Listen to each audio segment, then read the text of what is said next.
Hey guys, it's Chris with C&M Aquatics. Welcome back. Today I wanted to show you guys this little, I call it a micro reef tank I set up in my house. This is by far the smallest tank that I have ever set up. And what it is it's a fish bowl. It's basically a 1.5 gallon fish bowl. And I've got three bigger pieces of live rock and a couple small rubble pieces and some corals in here. I've had this tank set up for about a month now and everything's been doing pretty good. So I'm kind of gonna show you what I have in the setup and what I've got in it and walk you through what I do as far as maintenance and taking care of it. And hopefully you guys will find this helpful and you might want to set one up for yourself. I was pretty nervous about setting up something this small with live coral, but so far it's worked out well. So here I've got, he's actually a decent size leather up there on top. He's closed up right now, but he's been doing pretty good. Haven't had any issues out of him yet. They're generally pretty easy to keep. And here I've got some clove polyps, and you can see some xenia in the background there getting blown around. I'm not keeping anything too crazy in here. I don't have any SPS, just soft coral and a couple pieces of LPS, some Acanthastria.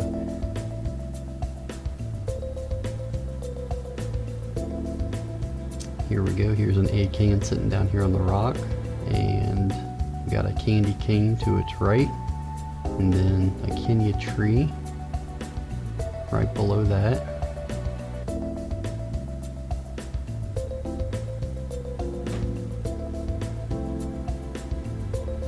Then we've got a red mushroom, a blue mushroom, and actually bottom right corner there I can see an Aptasia. I'm going to have to take care of him before he spreads and gets out of control. Little Aptasia X will take care of that.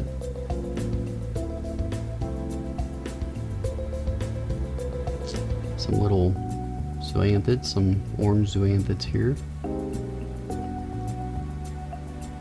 I can see that Aptasia just to the left of them. So like I said, I've had this set up for about a month. Some of the coral, I've actually noticed some growth on it. That Kenya tree, they're known for growing, but he's added some length to them, so the corals are doing just fine so far. So I got this solar flare micro LED light. Bought it at my local fish store. I think it was like $25. You can see it here. And I've got an older light I found. It's a T5 off a JBJ 3 gallon Pika-P tank. So I'm running the LED and the small T5 there for lighting. I got them kicking on at noon and shutting off at 10 o'clock at night, so they're on for about 10 hours. And the heater I chose was this Freesea LED heater. I liked it because it shows the temperature on the front of it. I like to see exactly what it is. There's the timer I got the lights plugged into. Some cords. I hate cords in aquariums, so I try to cheat and hide them with this little magazine holder. That's the basic setup. So this right here is the only maintenance that I do on this tank. Once a week on the weekend.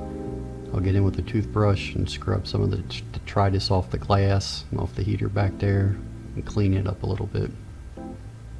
And then I'll do a water change.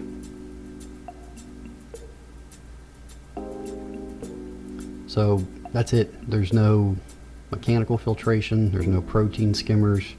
I just got a small power head in the bottom of the tank and the heater and the lights. That's the only equipment. No other type of filtration. I'm just relying on the 100% water change once a week. So I've got, this is just a piece of 3/4 inch tubing. You can find it any Lowe's or Home Depot, or your local fish store has it. I'm just gonna siphon out the water. Now, because you don't have a lot of water volume, you got to do it kind of quickly. I'm trying to suck up as much detritus off the bottom that I can get. And the biggest problem with these small tanks is you don't have a lot of area to work in there, so you're constantly kind of bumping rocks and moving stuff. You just kind of do the best you can. But it's really not too bad. The simple suction hose here gets most of the crud off the bottom and sucks out into the bucket.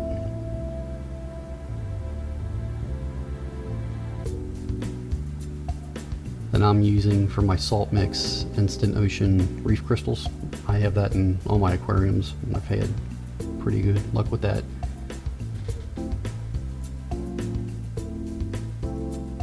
But any of the top brand name salt mixes are just fine. And after I suck the water out, you can usually see some more algae or crud on the glass. I'll go ahead and try to get some of that off. Now, people ask me, they worry about the corals being out of water. This is fine. You don't want to expose them long term or any lengthy amount of time, but in the amount of time it takes to clean the tank and suck the water out and put it back in, these things are fine. It's not going to hurt them.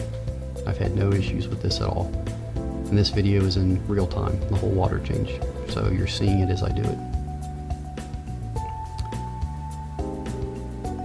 And I'll just pour my water back in. I think it'll take 4 or 5 of these pours here, speed it up.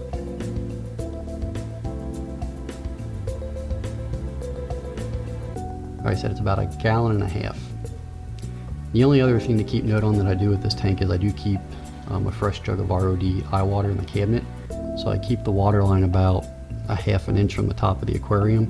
And if I notice it dropping about 1/4 inch to half an inch during the week, I'll just add some fresh ROD eye water to it.